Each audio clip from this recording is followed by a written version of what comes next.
Big boss live അപ്ഡേറ്റ്സിലേക്ക് പോകാം. ലൈവിൽ ഇപ്പോൾ നെവിൻ അക്ബറിനോട് കുറച്ചധികം തന്നെ കാര്യങ്ങൾ പറയുന്നുണ്ട്. ഞാൻ ഇനി ഡ്രസ്സൊക്കെ മടക്കി വെക്കാൻ വേണ്ടി പോവുകയാണ്. എനിക്ക് ഇനിയിപ്പോൾ കാണാൻ വയ്യ. ഇനിയിപ്പോൾ നടക്കാൻ പോകുന്നത് മൊത്തം ഡ്രാമയായിരിക്കും. എനിക്കിതൊന്നും കണ്ടു നിൽക്കാൻ വയ്യ. എന്നെ എന്തായാലും പുറത്താക്കാൻ വേണ്ടി പോകുകയാണെന്നുള്ള കാര്യങ്ങളെല്ലാം എനിക്ക് മനസ്സിലായിട്ടുണ്ട്.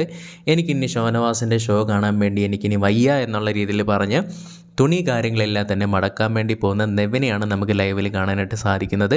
സത്യം പറഞ്ഞാൽ നെവിൻ ഇതിൻ്റെ സീരിയസ്നെസ് മനസ്സിലാക്കുന്നില്ലെന്ന് തോന്നും.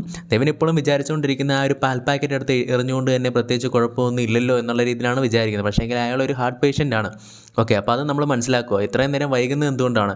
ഒത്തിരി അധികം തന്നെ ചെക്കപ്പ് ഇപ്പോൾ ചെയ്തുകൊണ്ടിരിക്കുന്നുണ്ടായിരിക്കാം. അതുകൊണ്ട് തന്നെയാണ് ഷാനവാസ് ഇപ്പോഴും വരാൻ വേണ്ടി വൈകുന്നത്. അപ്പോൾ അതൊക്കെ മനസ്സിലാക്കാതെ ഷോനവാസിൻ്റെ ഷോ കാണാനൊന്നും വയ്യ എന്ന് പറയുന്നത് വളരെ മോശമായിട്ടുള്ള കാര്യം തന്നെയാണ്. എന്തായാലും ബിഗ് ബോസ് ഇതിനെന്തായാലും ഒരു നടപടി എടുക്കാതിരിക്കില്ല. കാരണം ആ രീതിയിലുള്ള കാര്യങ്ങളാണ് ചെയ്തിട്ടുണ്ടായിരുന്നത്. പിന്നെ ആ ഒരു കുപ്പിയെടുത്തെറിയുമ്പോഴത്തേക്ക് അതിൻ്റെ വേദന കൊണ്ടല്ല, പെട്ടെന്നൊരു ഷോക്കാണ് ഉണ്ടാകുന്നത്. ആ ഒരു സമയത്ത് നെവിൻ അങ്ങനെ ചെയ്യുമ്പോഴത്തേക്ക് പെട്ടെന്നൊരു തിരിച്ചടി ഉണ്ടാകുമെന്ന് ചിലപ്പം ഷാനവാസ് വിചാരിച്ചിട്ടുണ്ടാകുന്നില്ല. അതുകൊണ്ട് തന്നെ ആ ഒരു ഷോക്കാണ് സത്യം പറഞ്ഞാൽ എനിക്ക് തോന്നിയിട്ടുള്ളത്. അതല്ലാതെ ആ ഇടിച്ചതിൻ്റെ വേദനയായിട്ടൊന്നും എനിക്ക് തോന്നുന്നില്ല. പെട്ടെന്ന് നെവിനും ഈ രീതിയിൽ പ്രതികരിച്ചപ്പോഴത്തേക്കും ഷാനവാസ് നെഞ്ചിനൊരു പിടുത്തം വന്നിട്ടുണ്ടാവാം. അപ്പോൾ അതുകൊണ്ടാണ് പെട്ടെന്ന് തന്നെ നെഞ്ചി കൈവച്ച് അവിടെ ഇരുന്ന് പോയ ഷാനവാസിനെ നമുക്ക് കാണാനായിട്ട് സാധിച്ചിട്ടുണ്ടായിരുന്നത്. എന്തായാലും ഞാൻ തുണിയൊക്കെ മടക്കാൻ വേണ്ടി പോവുകയാണെന്ന് പറഞ്ഞ് ഓരോരോ തുണിയൊക്കെ തന്നെ മടക്കി വെക്കുന്ന നെവിനെ നമുക്ക് കാണാനായിട്ട് സാധിക്കുന്നുണ്ട് ലൈവിൽ ഇപ്പോൾ.